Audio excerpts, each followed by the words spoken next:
It's been a very, very difficult week in America. We all know that. It's been a mixture of unspeakable sadness and grief and anger and even fear. It's as if a dark shadow was cast over our country, and certainly here, even on Capitol Hill. The leaders of the nation have been shaken, as have university students and college students and young people all across the country. It's as if the ground was shifted beneath us. We all felt it deep, deep inside. And in spite of that, we remember that our dear friend Charlie would never want us to be overcome by despair.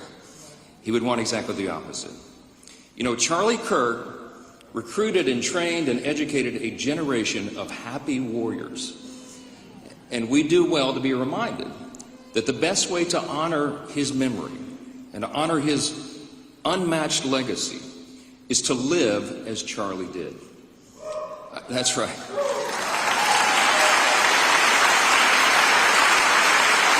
If we can do two things that Charlie did, we will honor that legacy. One is to advance his principles, and the other is to adopt his approach.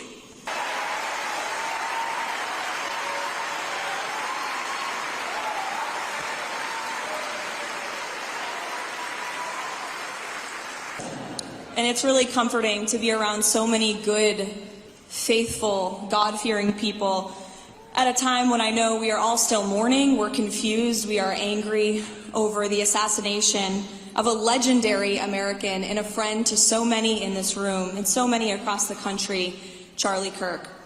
The presence of God, and he is a good God, as Erica Kirk so beautifully and powerfully stated. He is a good God. He is clearly present in this room tonight. You can feel the Spirit moving and working in this room as we remember Charlie's life and his legacy. I have the honor of going to work every day at the White House as the press secretary for the 47th President of the United States, President Donald Trump.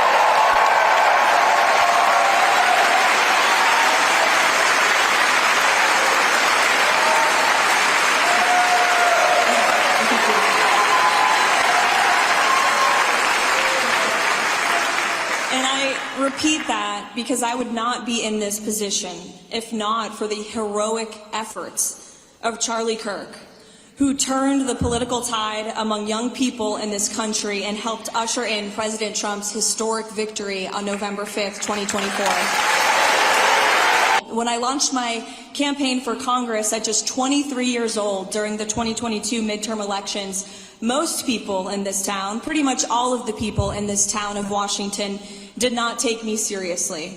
Charlie Kirk, however, did. Charlie and his political PAC, Turning Point Action, immediately embraced me with open arms and endorsed my campaign. Charlie personally and his team would check in with me throughout the campaign. They asked how they could help.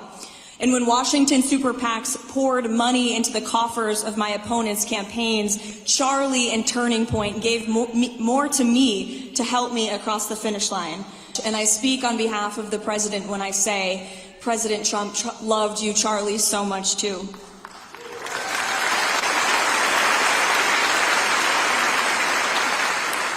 When the President appointed me as White House press secretary, Charlie was one of the first people to reach out and congratulate me with genuine sincerity. I still have that text from him, and I will keep it forever. Charlie Kirk was a maverick, an independent-minded person who had the courage of his convictions. When so many influential voices in our society are brainwashing young people to abandon our faith, to stay single, not to have children, and to bash our country, Charlie Kirk offered us an alternative path.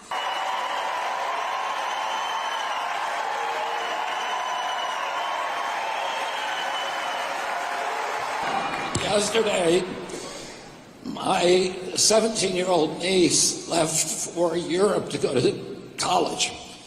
And while she was packing, her mother, Amaryllis, my daughter-in-law, noticed that she had put a Bible in her suitcase. And Amaryllis was curious about it. And she asked her, and Zoe said to her, I want to live like Charlie Kirk.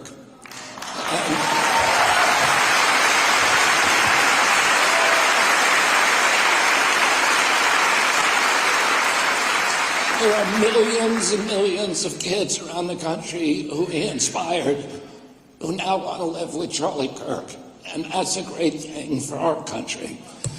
I met Charlie for the first time in July of 2001. I went on his podcast, and I think we approached each other with a lot of trepidation at that time, but by the end of the podcast, we were soulmates, we were spiritual brothers, and we were friends. And over the next couple of years, our friendship blossomed. He ended up being the primary architect of my unification with President Trump, which I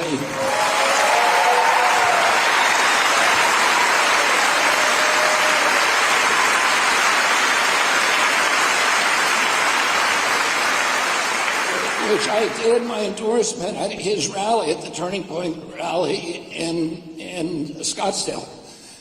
And he was the one who put the sparklers on the stage when I showed that. He made a big show of it. But the overarching mission of Charlie Kirk was Jesus, but also free speech, and he saw them as intertwined. In Europe, they don't have free speech anymore.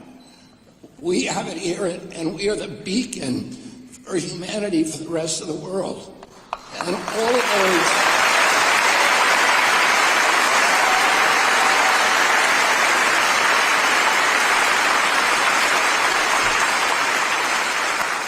all of those visions, his vision, his mission to preserve those things, his kindness in talking to people with whom he disagreed, are all things that we need to learn and we need to integrate into our own lives.